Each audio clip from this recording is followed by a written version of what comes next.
როგორ ფიქრობ, მხოლოდ პირდაპირი გამოცდილებით შეგვიძლია სწავლა, თუ სხვების შესწავლითაც? ამ კითხვაზე პასუხის გასაცემად ფსიქოლოგმა ალბერტ ბანდურამ საინტერესო ექსპერიმენტი მოიფიქრა და თეორიაც ჩამოაყალიბა.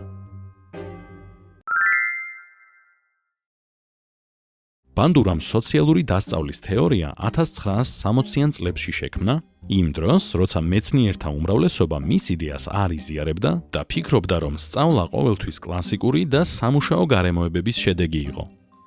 იმის დასამტკიცებლად, რომ ბავშვები უბრალოდ დაკვირვებითაც კი სწავლობენ, ბანდურამ სათამაშო ბობოს ექსპერიმენტები ჩაატარა. საკამათო კვლევები, რომლებშიც სკოლამდელი ასაკის ბავშვები, მაგალითის მიმცემი უფროსები და დასარტყამი სათამაშო ფიგურირებდნენ. თავდაპირველ ექსპერიმენტებში ბავშვები მარტო ისხდნენ ოთახის კუთხეში, საიდანაც აკვირდებოდნენ, თუ როგორ ურტყამდა და ეჩხუბებოდა უფროსი ადამიანი სათამაშო ბობოს 10 წუთის განმავლობაში. შემდეგ ეს ბავშვი სათამაშო ოთახში მიჰყავდათ, სადაც სხვა უფროსი მას სათამაშოების წართმევით განზრახ აღიზიანებდა. გაბრაზებულ ბავშვს შემდეგ უკან აბრუნებდნენ იმ ოთახში, სადაც სათამაშო ბობო იყო. ბანდურამ და მისმა გუნდმა შემდეგი 3 დაკვირვება გააკეთა. პირველი. ბავშვები, რომლებიც ხედავდნენ, თუ როგორ ურტყამდა უფროსი სათამაშოს, ხშირ შემთხვევაში ამ ქცევას იმეორებდნენ.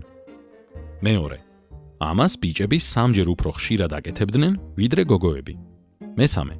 თუ ბიჭები ნახავდნენ, რომ სათამაშოს კაცი ურტყამდა, ისინი ამ ქცევას 2-ჯერ უფრო ხშირად იმეორებდნენ, ვიდრე ის ბიჭები, რომლებთანაც ამ როლს ქალი ასრულებდა. გოგოების შემთხვევაშიც გავლენა უფრო მეტად იმავე სქესის ადამიანს ჰქონდა.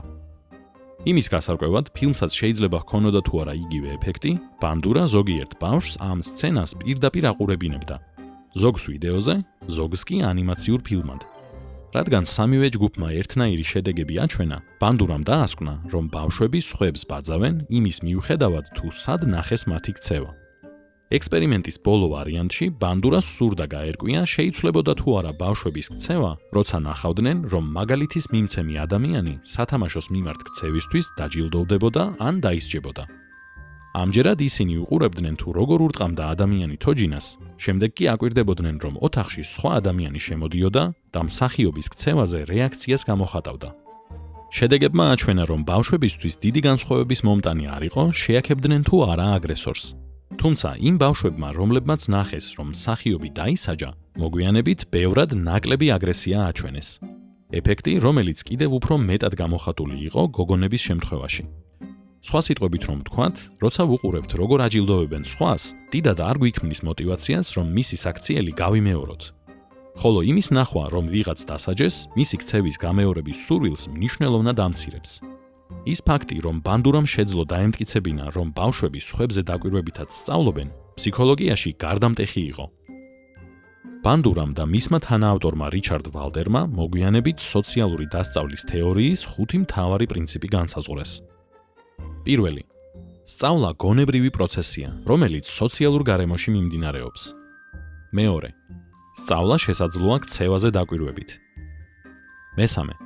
სწავლა შესაძლოა ქცევის შესამჩნევი ცვლილებების გარეშეც მოხდეს, რადგან შესაძლოა ისე ვისწავლოთ, რომ არ გამოვავლინოთ რა ვისწავლეთ. წახალისება და დასჯა გარკვეულ როლს თამაშობს, თუმცა სწავლაზე სრულად პასუხისმგებელი არაა. შემეცნება, ქცევა და გარემო გავლენას ახდენენ ერთმანეთზე.